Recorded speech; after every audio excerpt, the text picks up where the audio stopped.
Hey everyone, what's happening? Brent Axe here from syracuse.com, and we are live on the Syracuse Orange Facebook page here.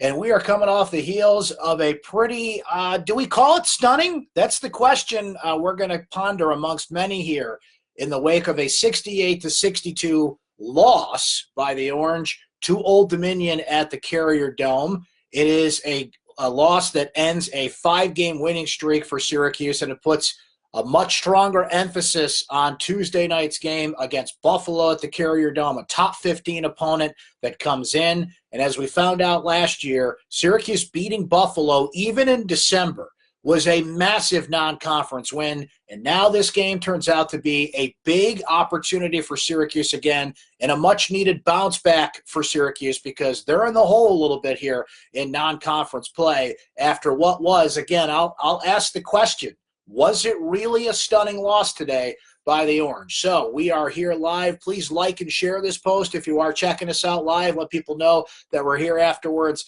talking about this game. If you're watching on YouTube, we do post this on YouTube, by the way, on the Syracuse Orange Sports page. Appreciate you watching it whenever you are watching it here live on Facebook or later on YouTube. But if you are here live, hit that like and share button. Let people know we're here. You guys get in the comments, do your thing. I will respond to you guys coming up. I know it's always emotional after a loss, no name calling or anything. Everybody just get your comments out there, but let's keep it cordial in the Facebook comments as well. So this is a pretty bad loss for Syracuse. It's not a stunning loss by any stretch of the imagination, though. If you have been watching this team this year, and we've done plenty of these post-game chats, and you guys are big fans, you know that Syracuse has played plenty of close games this season. They have come out flat in the first half a lot.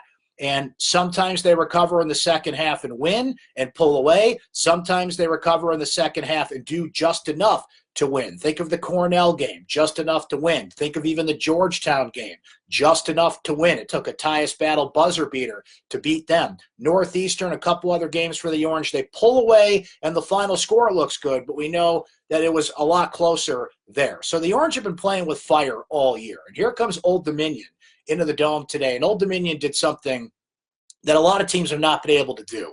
They out-physicaled Syracuse. They controlled the boards 38-33. Syracuse shot 7 of 25 in the second half of this game. That's something that certainly did not happen against Georgetown. They attacked the basket. They got some high percentage shots. They got out. They scored 50 points in the second half of the Georgetown game because they got the offense flowing from its defense and scored a lot more close to the basket, high percentage shots. Syracuse just could not get that going today. But one of the biggest things, and, one thing that Uncle Brent tells you all the time on Twitter, here on Facebook Live, and wherever you see me, is free throws matter. And to look at the stat sheet and see Syracuse go 22 of 34 at the free throw line is inexcusable. You cannot leave that many free points. There's a reason they call them free throws. It's free points. You can't leave that many points on the floor. If you're 28, 29 of 34, you're going to miss a few here and there. But to look at the stat sheet and see everybody that hit the free throw line for Syracuse today missed at least, one, in most cases, 2 free throws. I'm going to go through it here, okay? So O'Shea Brissett is 1 for 3 at the free throw line. Frank Howard's 3 of 5 at the free throw line. Tyus Battle goes 11 of 15 at the free throw line. Elijah Hughes, 5 of 6. Jalen Carey, 2 of 3. Barama Sidibe, 0 for 2. I'll cut him a break, and I expect him to be bad at the free throw line. But for this team to leave that many free points on the floor absolutely killed them. And look, Jim Boeheim just said it at the press conference that they got out physical. They got pushed around. The officials kind of set a tone. Early in this game, there were a ton of whistles. There were 5 whistles before even the first time out in this game, and maybe Syracuse backed off because of that, and they were getting called early. Pascal Chukwu had 2 early fouls, and that's something that Syracuse really needs, and they're not getting either. They're getting nothing from the center position. If you look at the combination today from Pascal Chukwu, Barama Sidibe, and Marek Dolezaj, again, it's Dolezaj doing, things that Syracuse needs in terms of in 21 minutes, he has 6 rebounds. He hit a shot in this game, scored 2 points, but Pascal Chukwu doesn't score in there for Syracuse. He grabs 4 rebounds. Barama Sidibe plays 13 minutes. He has 3 rebounds on the day, and he doesn't score. So when you're combining Pascal Chukwu, Barama Sidibe, and Marek Dolezaj and you're getting a total of 13 rebounds and 2 points. That's just not enough. We mentioned the shooting struggles for the Orange. O'Shea Brissett was 3 for 11 overall, did hit 2 3-pointers in this game. Frank Howard, as we'll get into here, just continues to struggle for Syracuse on the offensive end. He did dish out 6 assists today. He did hit 2 3-pointers, hit a big 3 that put Syracuse up 50-46 in the second half, but he is really struggling. He is not himself. Played 32 minutes in this game, went 2 for 7. Tyus Battle, 5 of 14 in this game. We mentioned the amount of times he got to the free throw line, hit 11, but missed a few there. That was costly. Elijah Hughes was 4 of 9 for Syracuse. He was their second leading scorer on the day with 15 points. I think Elijah Hughes was solid considering looking at some of the other numbers and some of the other players that struggled today. He was 4 of 9 from the field, hit a couple of threes, 5 of 6 from the free throw line. He was also with 4 rebounds on the day, 4 assists and 3 steals. So I think he actually played a pretty decent game. Jalen Carey looked good at times, but it was only given 9 minutes in this game. And, Buddy Boeheim just not playing well at all. I mean, even in the 3 minutes that he played, went 0 for 2 from the field, badly missed a three-pointer. I don't think you're going to see much of Buddy Boeheim going forward, frankly. You would think these non-conference games would give him the opportunity to get some minutes and, kind of get some confidence built up and be a three-point threat off the bench, but he is certainly not taking advantage of that. So what this creates on Tuesday night is a huge game for Syracuse. It was already big.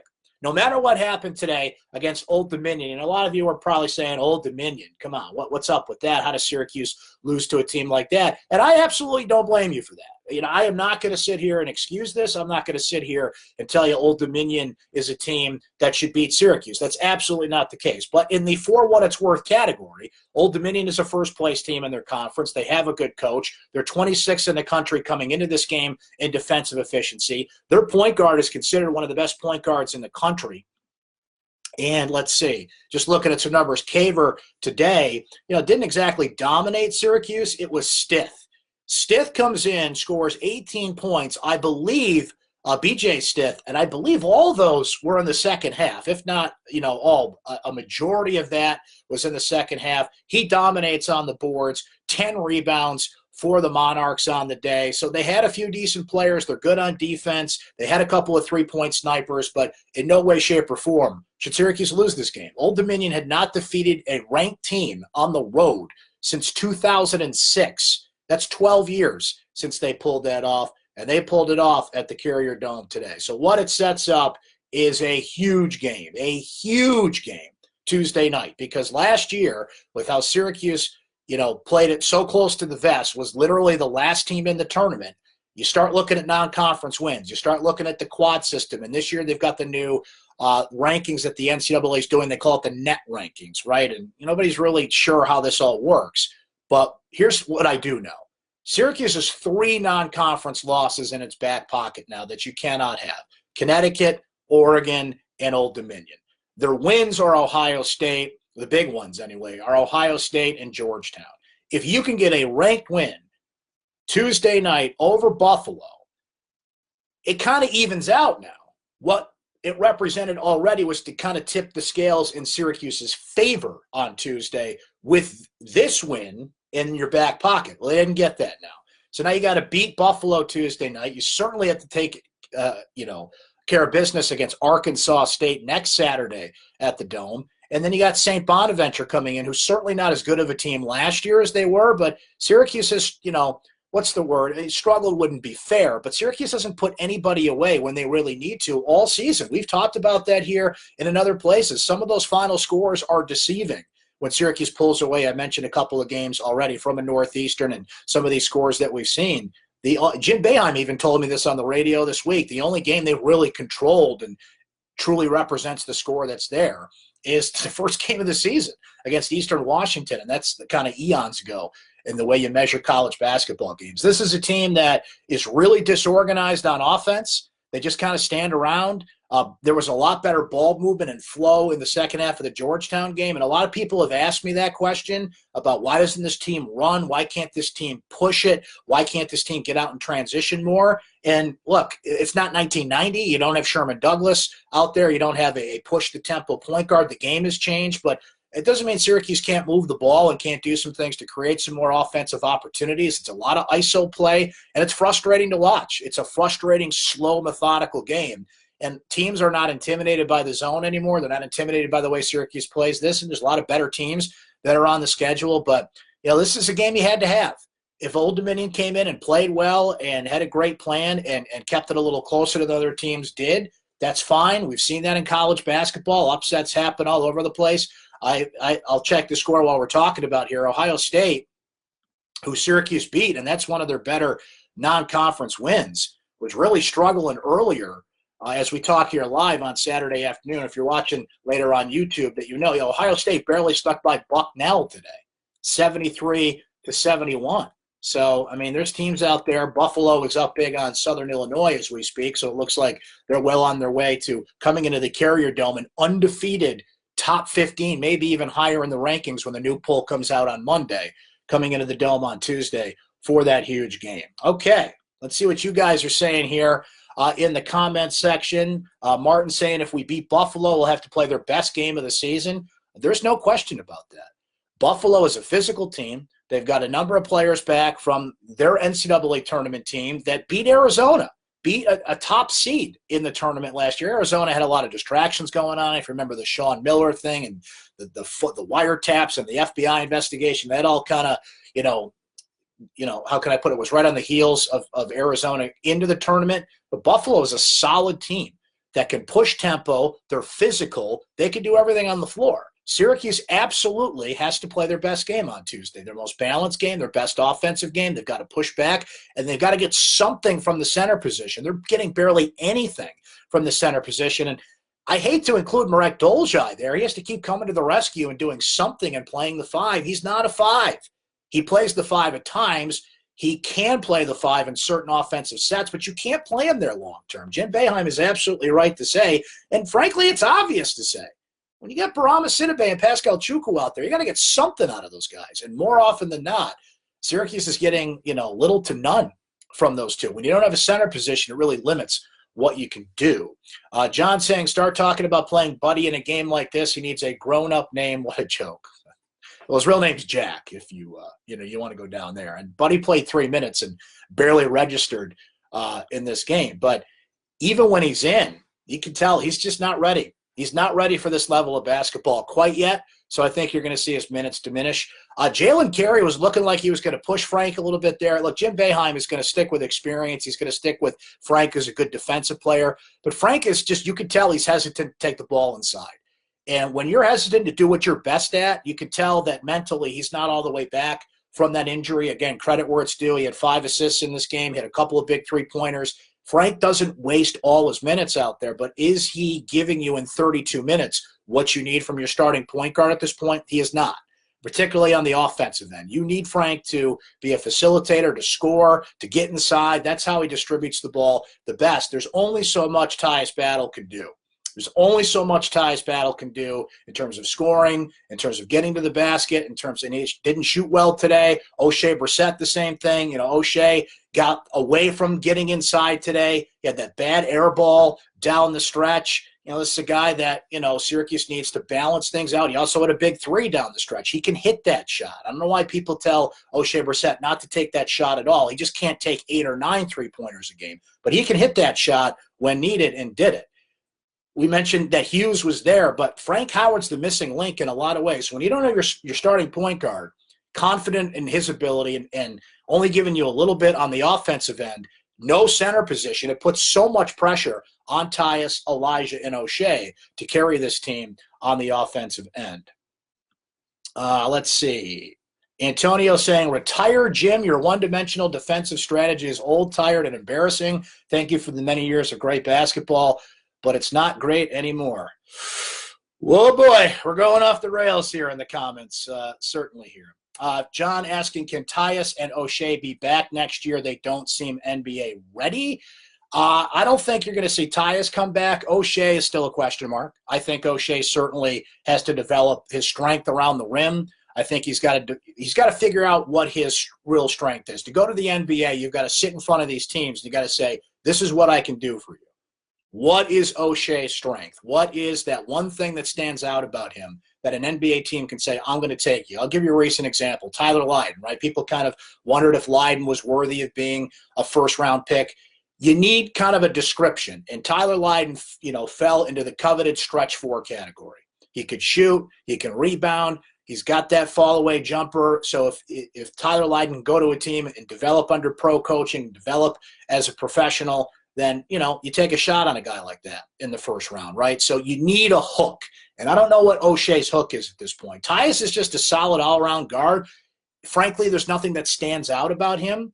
So I think he's going to be in the same position he was last year. I mean, he could go to the ACC and have a great season, but what about his skill set? What about him as a player makes him stand out over anybody else? Right now, it's just experience, frankly. He's got to find a hook as well. So Tyus is certainly gone. I think at the end of the day, he'll be a end of the first-round pick. O'Shea, I'm not so sure, is locked in to go to the NBA draft. If I had to take a guess, I think he will go, but he's got to find that hook, right? Let's see. Fred's saying no way they are close to being ready. So kind of following in the sense of NBA guys, you got to keep this in mind. It doesn't matter if you're ready. Where is an NBA prospect that goes into the draft ready? You're like out of the oven, ready to serve. That's not what the NBA draft's all about. It's all about upside potential, what I can do to develop you into a certain kind of talent. So get that out of your head. It's not about being ready. None of these guys are ready. Even Zion Williamson from Duke is going to come into the NBA. He's certainly going to be a top 5 pick. RJ Barrett, all those guys from Duke, they're not ready for the league, but they've certainly got a skill set that makes you say, I'll take you and I'll develop you and, we'll ride that wave together. It's all about upside, talent, athleticism is the big word there, right? Ready is like 10th on the list of things. NBA general managers, scouts, they don't care if you're ready, because if you're not ready for the league, they'll just stick you in the G League. It's all about, do I invest in you, take you, and develop you as a player? So you got to get that whole are you ready thing out of your mind, because it doesn't matter. It does not matter at this point. Let's see. Josh saying Boeheim coaches the big guys. They kind of mix up the big guys and who coaches who. The assistant coaches, kind of divvy it up. Adrian Autry kind of works with the big guys a lot. Jerry works with them a little bit. Alan Griffin, they kind of divvy it up at practice a little bit. Each kind of focuses on one position, but, Boeheim's the coach. And it's not like Boeheim hasn't told Pascal Chukwu where to be and what to do, and Barama where to be and what to do. What's missing is a presence. When you play Syracuse, are you intimidated by Barama? Are you intimidated by Pascal? Do you say to yourself, we've got a game plan for these guys? You don't at this point.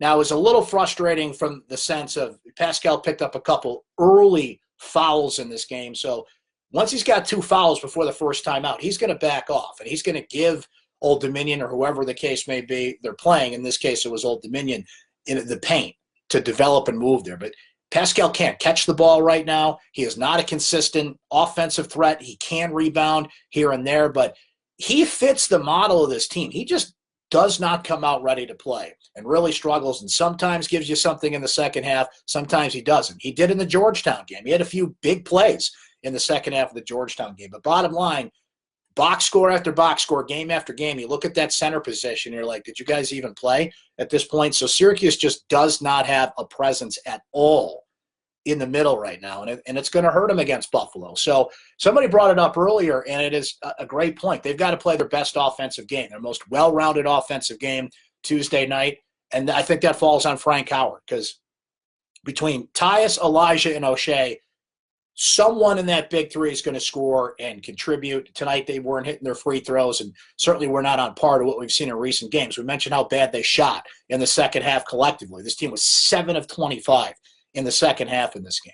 So Tuesday night, ranked team, bigger crowd, more electric crowd at the Dome. The students are gone, but I think Syracuse fans kind of recognized how big this game was. And you're going to get a lot of Buffalo fans, by the way. The weather's great in central New York and western New York. It's not kind of that typical, December weather here. There's no big snowstorms on the way. So I think a lot of fans are going to make the trip from Buffalo, from western New York. You're going to have a good mix of fans in that game. It's going to be a good atmosphere Tuesday night. National television again for Syracuse after, and today, I don't know how much this matters. It certainly doesn't help, though. You got a noon tip-off after a week of practice, no students in the building, no energy in the building, only 17,000 people there. Syracuse is a team that just hasn't started well all year, and now you're expecting them to be kind of a self-starting, come out with their hair on fire kind of team in a game like this. They haven't done it all year, and they didn't today, but the problem is it didn't continue. The problem is that jump start didn't happen. They got worse in the second half in some ways, particularly shooting the ball at 7 of 25. Jeff makes a great point here in the comments as well and says, Buffalo has had this game circled on their calendars. Does Syracuse? Great question. They better. They better now, certainly, knowing not only to get on track as a team and play better, and that is, I just saw Bubba bring it up. Boeheim was so heated, he ended his press conference after 2 questions. I watched that press conference, as most of you did too, and, Boeheim's answer to everything is we got to get better. When I've interviewed him recently, that's been his answer to everything. We got to get better. We got to get better. We got to get better. And the specifics of that you don't always get, right? But he has said how behind they are at this point because Frank Howard's injury, because of Jalen Carey's injury. They're not where they are and where they need to be as a team. We're 10 days away from Christmas here. And this team still doesn't have an identity. They're starting slow, and they're not getting what they need to from a lot of different positions.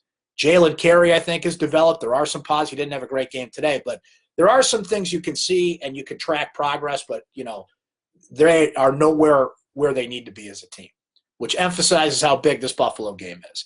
Because if you lose to Buffalo, you now have 4 non-conference losses. Buffalo, Old Dominion, Oregon, Connecticut.